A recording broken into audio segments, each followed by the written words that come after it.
के आर ने बीसीसीआई के ऑर्डर पर मुस्तफिजुर रहमान को रिलीज कर दिया। मतलब क्या किया है मुस्तफिजुर रहमान ने कि बीसीसीआई ने उनको आईपीएल से ही निकाल दिया है। देखो, जो कुछ भी हुआ मुस्तफिजुर रहमान के साथ, मैं उसके साथ टोटली डिसएग्री करता हूं। उसके साथ इनजस्टिस हुआ है। देखो, बीसीसीआई को अगर इस सीजन में किसी भी बंगाली प्लेयर्स को आईपीएल में खिलाना नहीं था, तो आईपीएल एक्शन से पहले से ही बीसीसीआई को यह मेक श्योर करना चाहिए था कि हम इस दफा किसी भी बंगाली प्लेयर्स को आईपीएल में नहीं लेंगे। लेकिन जब वो एक्शन के से पहले क्या उनको 9.2 करोड़ में पिक करती है, यानी कि सबसे महंगे बंगाली प्लेयर्स हैं जिनको आईपीएल में इस दफा पिक किया था, उसके बाद आप उनको आईपीएल से रिलीज करते हैं, आईपीएल से निकालते हैं, तो ये उस प्लेयर के साथ या उसकी कंट्री के साथ जो है ना, ये अनफेयर है, ये इनजस्टिस है। आई एम फ्रॉम अफगानिस्तान, मेरा ताल्लुक अफगानिस्तान के साथ है।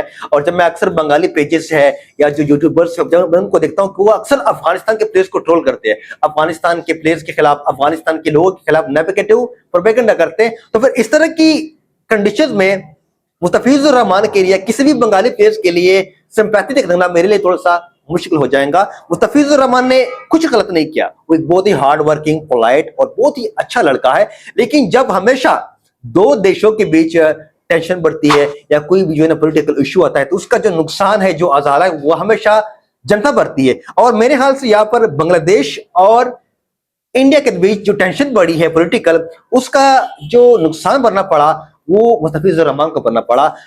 इसमें इसकी कोई गलती नहीं है। गलती उन लोगों की है, उन बंगाली लोगों की है जो एंटी एक्टिविटीज में इंडिया के खिलाफ आजकल बड़े एक्शन में नजर आ रही है। और मैं सीरियसली मुस्तफिजुर रहमान के लिए सैड हूँ। लेकिन आप समझना यह है कि हिंदुस्तान और बांग्लादेश के बीच ये पॉलिटिकल टेंशन कब से बनी? मतलब इससे पहले हमने तो कभी नहीं देखा कि बांग्लादेश और हिंदुस्तान के बीच कोई पॉलिटिकल इशू आया हो या कोई टेंशन बढ़ी हो। लेकिन ये कब से स्टार्ट हुई है? ये मेरे ख्याल से तब से स्टार्ट हुई है कि जब से बांग्लादेशी प्राइम मिनिस्टर शेख हसीना ने बांग्लादेश को छोड़ा, जब वहां पर उनकी गवर्नमेंट खत्म हुई और Bangladeshi prime minister Sheikh Hasina India चले गए। उसके बाद काफी सारे बंगाली उन्हें इंडिया से डिमांड किया है कि आप हमें शेख हसीना वापस दे दे, लेकिन इंडिया ने उनकी डिमांड पूरी नहीं की। और कुछ दिन पहले बांग्लादेश में एक हिंदू को बंगाली ने इतना मारा कि उनकी डेथ हो गई, उनको शायद जिंदा जला दिया गया था। उसके बाद हिंदुस्तान के अंदर हिंदू लोगों ने काफी ज्यादा बड़े पैमाने पर जो है ना वो प्रोटेस्ट किए। वहां से टेंशन बढ़ती चली गई। यहाँ पर एक चीज और समझनी है कि इंडियन गवर्नमेंट का ये ख्याल है कि जब से शेख हसीना की जो तख्ता उलट गया है, उसके बाद जो नई गवर्नमेंट आई है ये एंटी इंडियन है और ये पाकिस्तान हमायत याफ्ता, यानी कि पाकिस्तान इसको सपोर्ट करता है। अगर आप थोड़ा गौर करें और देखें, शेख हसीना की जो गवर्नमेंट जब से गई है, उसके बाद जितने भी प्रोटेस्ट हुए हैं, जितने भी जलसे हुए हैं, जितने भी आशार और नारेबाजी लगे हैं, वो सब से ज्यादा जो है ना इंडिया के खिलाफ है। और ऐसा लगता है कि पाकिस्तान का इसमें हाथ है। इंडिया भी किसी हद तक ठीक कह रहा है, क्योंकि जितने भी हमने अशार देखे, नारेबाजी दी की, और जितने भी जो बांग्लादेशी लोग हैं जिस वक्त पाकिस्तान से अपनी नफरत का एक इजहार कर रहे हैं कि वाकई में ये जो अभी नई गवर्नमेंट आई है ये इंडिया के खिलाफ है, ये एंटी इंडियन है और पाकिस्तान इसको सपोर्ट करती है। बहरहाल मेरा कहना यह है कि बांग्लादेश क्रिकेट बोर्ड और बीसीसीआई को मिल बैठकर इस इशू का एक जो है ना सोल्यूशन निकालना चाहिए, क्योंकि ये स्पोर्ट्स के लिए अच्छी बात नहीं है।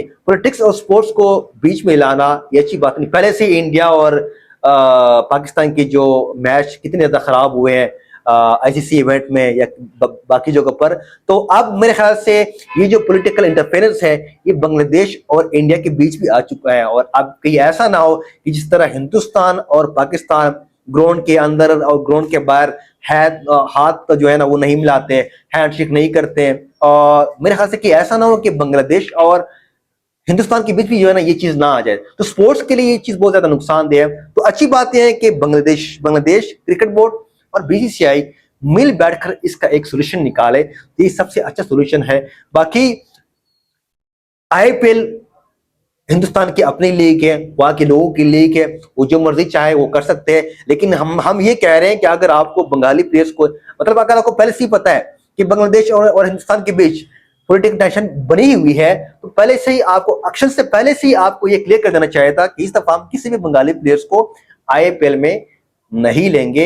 ये एक मिस्टेक है यहाँ पर बीसीसीआई ने। बाकी उन्होंने मुस्तफिजुर रहमान को निकाल दिया है, इससे कोई बड़ा इंपैक्ट आईपीएल पर नहीं पड़ने वाला, क्योंकि बीसीसीआई ने केकेआर को ये अलाउ किया है कि आप उनकी जगह किसी दूसरे प्लेयर को आप रिप्लेस कर सकते हैं। तो जनरली मेरे ख्याल से वो एक अफगानिस्तान के प्लेयर फारूकी या नवीन को जो है ना मुस्तफिजुर रहमान की जगह रिप्लेस कर सकते हैं। इसका चांस है अभी कि कंफर्म नहीं है, लेकिन ऐसा हो सकता है।